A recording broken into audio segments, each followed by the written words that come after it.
Hi, there you are. Oh my word. It has become suddenly chill in South Africa. And you know I love a good cup of coffee. But it means so much more when it also gives that little bit of warmth, right? Um, it's lovely to be back. I've been away for a couple of weeks. Unfortunately, it wasn't for a very positive reason, but I am back now. And we are back in the swing of things and looking at accountability again. And by the nature of the past couple of weeks, I've had to put up with a lot of people being or displaying toxic positivity. And I thought I want to talk to you about that today because I think that often it's so easy to confuse kindness and toxic positivity. Now, for any of you that have sort of been watching me for a while, you realize that I do try to take the more humane, the gentler approach with things that we talk about. And lately, we've been on this whole thing around accountability, and I'm hoping it's going to stick around for a bit of while, for a while. And I think that there's something to be said here around kindness and toxic positivity and how it just complicates matters sometimes. When we say kindness, we mean empathy, but people confuse toxic positivity with that kindness. So I'm trying to be nice. So I'm not going to hold you accountable for that thing you meant to be doing. I'm trying to be nice. So I threw away any of your concerns because I just want to get it done. So, let's not overthink it. Let's just do it.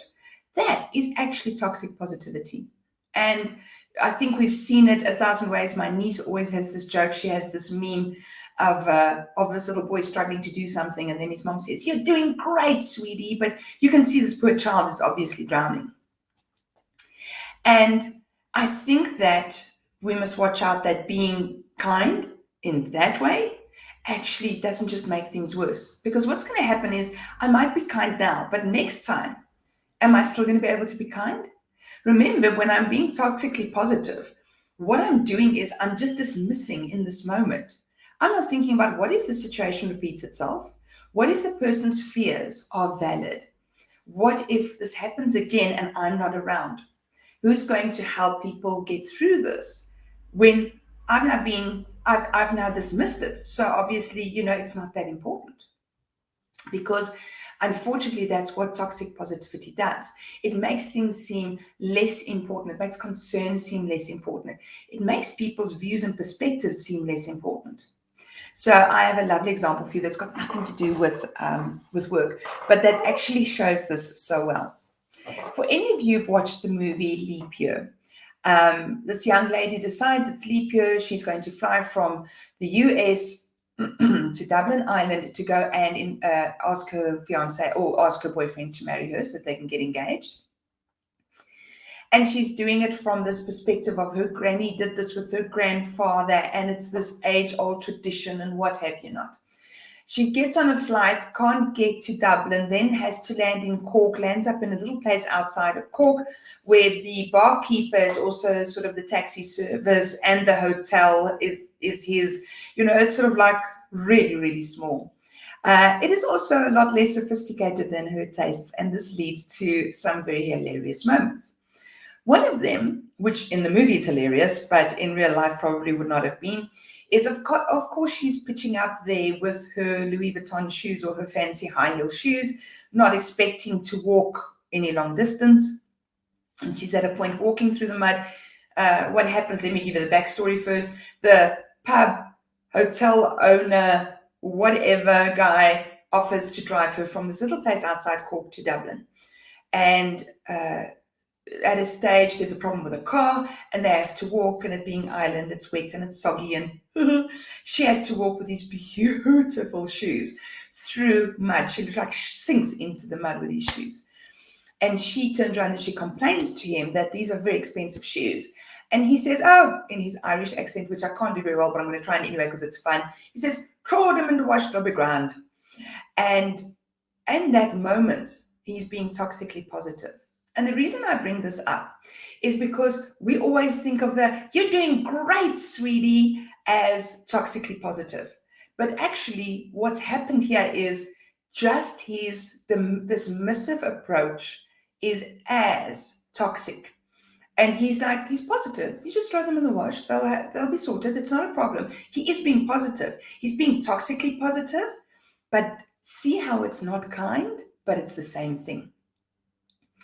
So when we take a look at toxic positivity, I think we must stop looking for that sing-song sweetness that we confuse with kindness, and understand that any place that avoids people's values, that avoids people's fears, their concerns, that avoids what gives people purpose, can be toxically positive, because that's actually what's happening. When I'm toxically positive towards you, I'm saying what I think counts more than what you think. And therefore, I'm right, and actually, you're wrong, sweetie. And so from that perspective, you're robbing that person of their dignity and their rights for what they believe and what they hold on to and what they cherish and what they think is true. So you can actually see that toxic positivity is not only a negative thing that creates complications and accountability, but to start off with, it's darn demeaning. The problem is when we demean people, they don't pitch up. They're not present to us. They don't listen to us. They follow our instructions, but they don't listen to us. And so that actually creates further issues. So to get back to our guy from Cork that took the lady on the taxi ride that went so wrong, I think there are a couple of things that we can learn about how this affects accountability. So firstly, when someone has a concern or a complaint, or they're worried about something, and I'm talking about in business, so I'm talking about a peer, I'm talking about an employee who's saying this thing is not going to happen, it isn't possible, we cannot do it this way. Instead of going, just trust the process. Oh, the favorite in corporate is just trust the process. If someone has concerns about that process, by not being present, you're being so demeaning, so disrespectful. You are also setting yourself up for failure, because if it does fail because you were toxically positive, well, then on the other hand, you don't have a leg to stand on when you are asking for accountability from individuals. So not only are you making it complicated for other people, you make it complicated for yourself.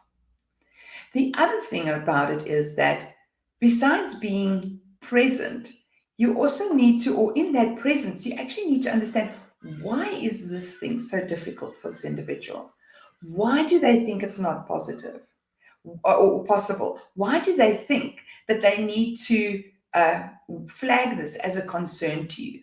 Because you see, when you get to know your employees or your team members, your peers, whatever you want to call them, when you get to know them, you understand how to next time hand over work to them, to brief them, because you know where it's going to fail for them. And if you cover that off, you're setting them up for success. And as a manager, yourself as well, because the last thing managers need is stuff coming back. They actually ideally do just want to have it done and done. So I think that's the one thing, is understanding why this is not possible for them and then building that in. But the other side of it is, I think the big thing I learned from the movie is he takes the taxi, the pub owner takes her on the taxi ride, and it's not really his job, but he kind of does it because there isn't a taxi in town. And then when things start going wrong, he blames her. Admittedly, she sometimes does contribute to the chaos in the most funniest of ways.